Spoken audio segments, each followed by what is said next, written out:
오늘은 연남동 거래 사례에 대해서 설명드리러 나왔습니다. 해당 물건 보여드리기 전에 인근 주변 상권도 보여드리도록 하겠습니다.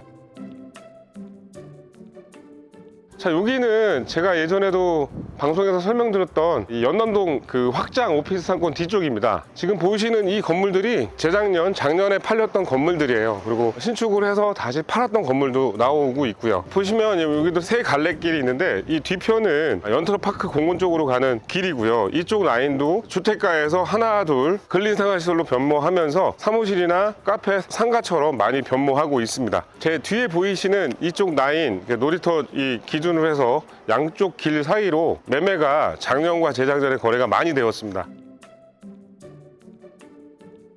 이 본 건물이 제가 저번 방송에 설명드렸던 마포구에서 10억 있으면 살 수 있는 건물이 이 건물이었습니다. 이 건물이 제가 안타깝게 놓쳤던, 계약을 못했던 건물입니다. 매매된 건물이 있는 그 골목에 진입을 했습니다. 저랑 또 이동을 해보도록 하겠습니다. 지금 여기는 도로 폭이 4m인 도로이지만 상권이 점점점 확장되어서 보시는 것처럼 중간중간에 단독주택을 개조해서 뭐 좀만한 공방이나 작업실 같은 것들이 있었고요. 지금은 코로나 시대 때문에 장사가 너무 안 돼서 빈 사무실도 있지만 그래도 한 2, 3년 전까지만 해도 이 골목이 작업하는 공방처럼 많이 이용을 했습니다. 제가 소개시켜드릴 연남동 매매 사례가 바로 이 건물입니다. 본 건물은 22년 1월에 계약이 되었고요. 매매가는 17억 7천에 거래가 된 매물입니다. 이 건물은 법인이 매입을 했고요. 본 건물을 매입하신 분은 개인 대출이 안 나온다는 걸 미리 알고 계셔서 21년 작년에 법인 설립을 수도권 과밀 억제권 외에 설립을 해 두셨습니다. 이 분은 투자용 매물을 찾으셨고요. 투자 금액은 5억 정도 갖고 계셨습니다. 본 매물을 매입하셨던 분은 건물 투자를 해보셨던 분이셨고요. 본 매물과 다른 매물 하나만 보고 이 매물을 결정하셨습니다. 본 매물을 계약하고 이 매물을 먼저 소개시켜 드렸던 분한테 연락이 왔습니다. 이 매물 계약을 하고 싶다고 연락이 왔는데 부동산은 1등만 있습니다. 2등은 없습니다. 제가 늘 말씀드리지만 빌딩 투자, 건물을 사고 싶다고 하시면 건물 공부를 해야 합니다. 그래서 괜찮은 매물이 나오면 주저하지 말고 결정을 해야 합니다. 공부가 덜 되면 나한테 맞는 매물이 어떤 매물인지 알 수가 없어요. 그래서 내가 갖고 있는 돈, 내가 투자하고 싶은 지역, 나의 투자 방향 이런 걸 미리 생각해 두시고 공부하시고 지역 조사를 잘 하셔야 합니다. 그래서 좋은 매물이 나오면 바로 잡아야 합니다. 본 건물 투자 계획에 대해서 설명드리겠습니다. 대지 면적은 45평이고 연 면적은 63평입니다. 지층과 2층으로 되어 있고요. 준공 연도는 1983년에 준공이 되었고 본 건물 구조는 연화조 슬라브로 되어 있습니다. 매매 가격은 17억 7천이었고요. 평당 약 4천만 원이 좀 안 되었습니다. 감정평가 금액은 원래 이제 17억 정도가 나왔는데 은행하고 잘 협의를 해서 17억 7천이 나오게끔 만들었고 이분이 대출을 받은 금액은 15억이었습니다. 총 투자 금액은 3억 8천 정도 들어갔고요. 리모델링 비용은 별도입니다. 본 건물도 단독 주택을 매매를 한 거라서 명도 및 용도 변경 조건으로 계약을 진행을 했고요. 명도는 세 가구를 명도를 했어야 했고요. 용도 변경은 제 방송에서 설명드렸던 것처럼 이 건물도 세 가지 사항을 체크를 해야만 했습니다. 첫 번째로 이제 불법 건축물이었고요.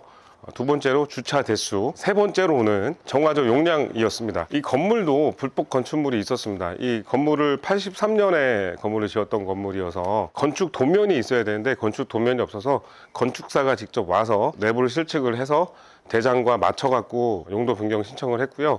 그런 와중에 불법 건축물이 있는 걸 발견을 하고 그런 부분들을 시정을 했습니다. 예전 건물을 보시면 2층으로 올라가는 계단이 있었습니다.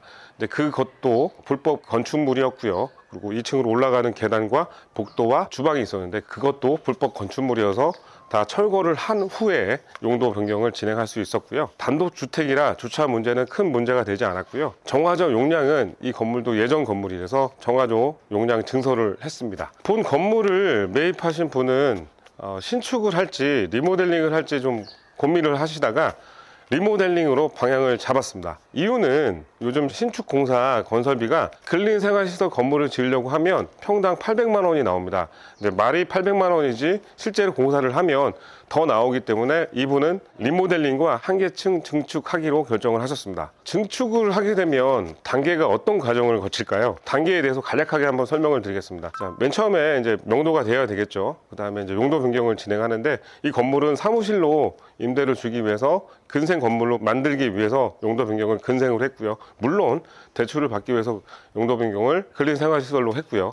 이건 이제 옛날 건물이에요. 83년 된 낡은 단독주택이기 때문에 이 건물을 증축하기 위해선 구조 검토와 구조 진단을 해야 합니다.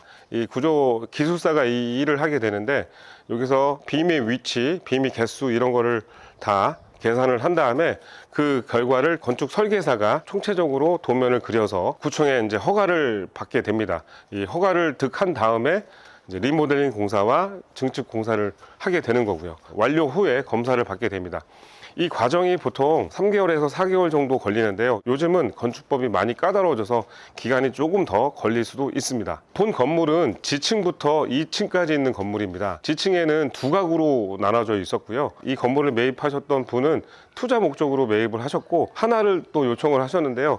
아들이 이제 일본 유학을 다녀왔는데, 이제 거기서 많이 봤던 다다미 방 이런 거를 좀 만들어서 게스트 하우스로 운영을 할 계획을 갖고 있습니다. 일단 지하부터 한번 보여드리도록 하겠습니다.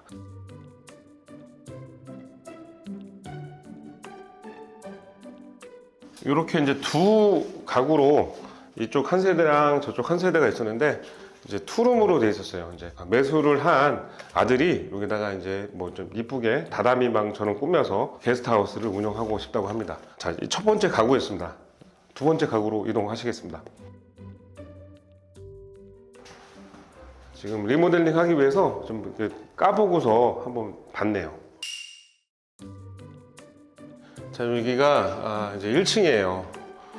이 분도 이 집을 매매를 한 다음에 리모델링을 했는데 매매를 하게 되었고요. 지금은 매수한 분은 이 건물을 사무실처럼 다 꾸밀 예정입니다. 지금 보이는 것처럼 여기 이제 거실이고 룸이 3개가 있어요. 사무실처럼 만들기 위해서는 이런 내력벽들을 다 철거하고 네모 반듯한 구조로 만들어야지 사무실이 임대가 나가기 때문에, 이 분은 리모델링 공사 및 증축 공사도 하신다고 하셨으니까 구조 진단을 통해서 나왔던 빈 개수나 빈 위치를 다 철거하고 공사를 하기 때문에 더욱더 더 넓게 사무 공간처럼 만들 수가 있을 것 같습니다.